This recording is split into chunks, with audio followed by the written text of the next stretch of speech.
আসন্ন জাতীয় সংসদ নির্বাচনে ইভিএম থাকছে না বলে জানিয়েছেন নির্বাচন ব্যবস্থা সংস্কার কমিশনের প্রধান বদিউল আলম মজুমদার।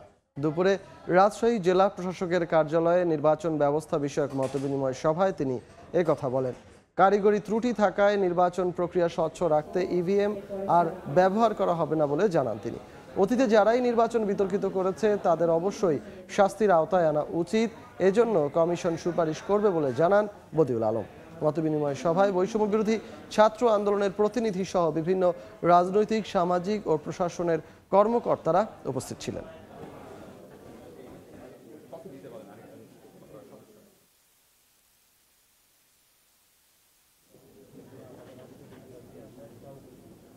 ইভিএম হবে না, কারণ এটা একটা দুর্বল যন্ত্র।